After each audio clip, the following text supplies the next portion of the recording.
So nagbigay tayo ng Quran sa isang artista, si Dingdong Dantes. At nakakaawa yung mga comments na kesa makita mo, ipagduaan nila na naway gabayan ng Allah itong tao dahil alam naman natin mahirap ma-reach ang mga ganitong klaseng busy na tao at may position. At na-invite lang tayo para sa game, pero ang intention natin at least na nakaabot dahil meron din tayong kasamang daya sana, si Bashir, doon na maglalaro na hindi lang natuloy. Pero dumating pa rin para makapagbigay siya ng Quran. So, speaking of bigay natin ng Quran, hindi mo alam kung nakakatawa, nakakaawa itong mga Muslims na nagko-comment ng mga iba na kita mo gano'ng karaming jahil, nakakaawa talaga sila ngayon. Na tipong nagbigay ka na nga ng Quran at ang dami pang sinasabi na kaysa maganda na magdua sila, ipanalangin nila yung tao na naway gabayan siya ng Allah. Ang Quran na binigay natin ay ganito. Akala nila mushaf, siguro dahil yung design. Pero ito po ay translation na English. Alam mo, matagal ko na napag-aralan to sa Saudi. Tapos pagdating ko lang ng Pinas, bigla pa, pati ako parang nagduda, may mali ba sa nagawa ko?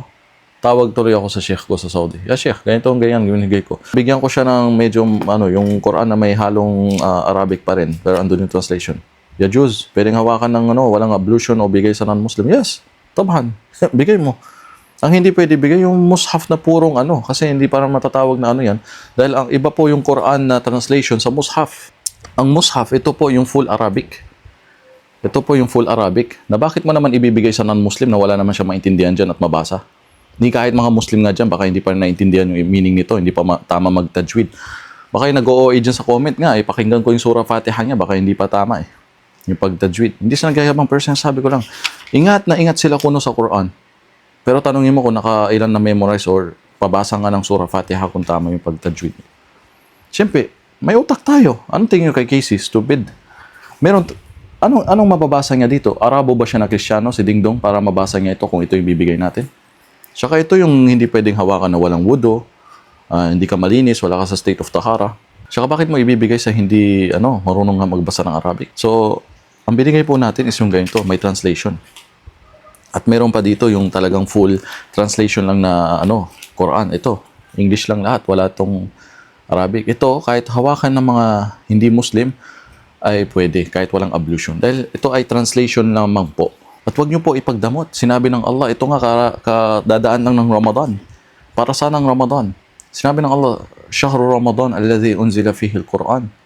Ang buwan ng Ramadan kung saan ito binaba ang Quran. Hudal linnasi wa bayinatin minal huda wal furqan. Bilang gabay patnubay sa mga tao kung ano yung mga tama sa mali. Ikaw Muslim, wag mo ipagdamot ang Quran. Bakit mo pinagdadamot yung mga may translation para sa non-Muslim na makabasa? Ito ay para sa kanila ipinadala. Si Prophet Muhammad sallallahu alaihi wasallam, "Wa ma arsalnaka illa rahmatan lil alamin." Pinadala ka namin bilang habag awa sa buong sanlibutan. Pati sa mga jinn. Kung ang translation ng jinn ay engkanto, pati mga engkanto po kasama sila sa da'wa ni Prophet Muhammad sallallahu alaihi wasallam, sa invitation ng Islam, sa pagsamba sa tunay na isang Diyos. So, tawag dito kaysa matuwa sila at ipagduan nila. Wala Kaya maraming nagtataka sa akin sa personal na na-meet. Grabe yung mga ibang followers mo. Grabe yung mga comment talaga, mga jahil sabi nila. Grabe daw kay ignorante. Parang hindi nag-aral.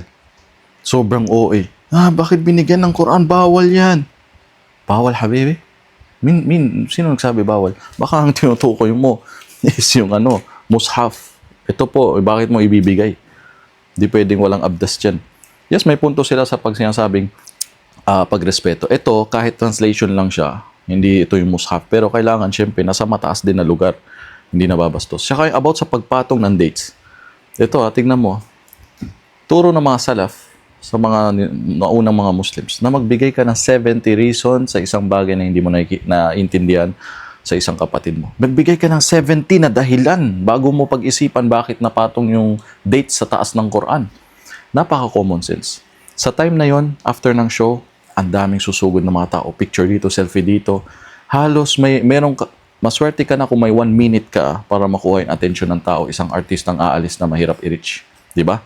So yung time na yon, tinanong ko pa muna siya may bibigay po kami sa inyo, Quran, okay lang po ba? Sabi niya, yes. So binigay ko ito. Pagkahawak niya ito, wala ka ng time mag-explain. Sir Dingdong, huwag yung po ilagay sa... Wala, ang bilis ng oras na yun. Kailangan mo bilisan dahil aalis na yung tao. So pagkabigay ng Quran, naway, gamitin ng Allah na magabayan siya, malay mo, basahin niya. Nagbigay pa ako ng perfume, so hinawakan na naman niya. At yung dates, binigay ni isang daya si Bashir. Pagkabigay ng dates, dahil bibigyan pa niya ng another translation ng Tagalog, doon, mabilis ang nangyari. Bigla niya na ipatong doon sa Quran yung dates at hinawakan niya yung Quran na Tagalog at sabi na, picture. So, nag-picture kami. At yung ganun na saglit lang, common sense, hindi po siya Muslim. Paano niya malalaman, paano niya alam na bawal patungan? Hindi po siya Muslim. At ang pinatungan naman yung translation, pero yes, kailangan din yung salita ng Allah kahit translated ay hindi mabastos o ano. So at least mapanood niya itong video, inshallah. Sensya na, Dingdong Dantes, kung may mga ganito tayong kababayan na mga ignorante. Ito ay walang kinalaman sa pagiging Muslim. Kung hindi, kapwa natin Pinoy, na ganito tayo sa isa't isa. Noong panahon ni Rizal, di ba? So tawag dito, sana malinaw po ang lahat na kung ano ang bawal o mushaf at ano yung translation at wag po natin ipagdamot. Imagine mo nagliligtas ka ng kaluluwa na masusunog sa impyerno o susunugin ng Allah sa kabilang buhay. Nasaan awa mo na sana makaabot to sa kanila. Ito ay para sa kanila. Huwag mo ipagdamot. Kaya minsan iniisip ko, ang dami natin problema itong mga itong problema natin mga Muslim sa buhay ko, ano man financial o asawa, whatever, o bills, o ano man problema mo sa buhay. Alam mo bakit anong kulang? Nasa atin ang katotohanan at hindi tayo nagdadawa. Yun. Nasa atin ang katotohanan at hindi tayo mas dumadaan ako sa palengke, mas active pa yung mga hindi Muslim. Nakikita mo dalaga o binata, naka-mic, kahit walang puwapansin sa kanya sa palengke. Mga kapatid, about sa napakasipag nila. Kahit wala sa kanila yung katotohanan, pero napakasipag nila magpahayag ng religion. Tayo, nasa atin ang katotohanan, pero napakasipag lang natin sa chismis, marites, sa social media, kainggitan ng iba, mag-evil eye, mamanirang puri, pag-usapan si ganito kasi yumayaman, umaangat sa buhay. Diyan tayo active. Kaya huwag tayo magtaka, pati kung may tsunami o may bagyo, tayo ay nadadamay sa krisis, sa kahirapan. Kasi kulang tayo sa pagpapahayag ng katotohanan. Ang mga sahaba, kung naupo lang sila sa Madina, sa Makkah, hindi sila pahayag ng Islam. Sa tingin mo, aabot ng Islam sa Pilipinas. Kung ang mga lolo ko, mga ninuno ko, mga Arabo na businessman ay hindi naglakbay papuntang Malaysia, Indonesia, Mindanao, sa tingin mo, Muslim kayo ngayon? Kung umupo lang sila doon sa bansa namin at umupo lang sa Arabia, sa tingin mo, ikaw ay Muslim ngayon? Please, dawa. So, abot ng anuman alam mo at kaya mo. At study your religion kasi nakakaya. Ipinapahiya mo lang yung sarili mo sa social media na ipinapakita mo. Tunay na wala kang alam sa Islam. Tunay na hindi mo pinag-aralan ng religion. Tunay na kulang ka sa kaalaman. Huwag mo please pahiyain ang sarili mo sa social media. Allahu alam. Please lang. So mga nagkakamali at nag-comment, baka yung iba bagong Muslim. Ako nagbibigay ako 70 reason. Baka yung iba bagong Muslim hindi alam. Pinapatawad ko sila, excuse lang sila. Pero yung sinasabing born balik o born to be wild, tapos simpleng bagay hindi mo alam, please lang huwag mo pahiyain ang sarili mo. Salamat, syukran, pakishare po ito. Naway umabot kay Dingdong Dantes, may Allah guide you.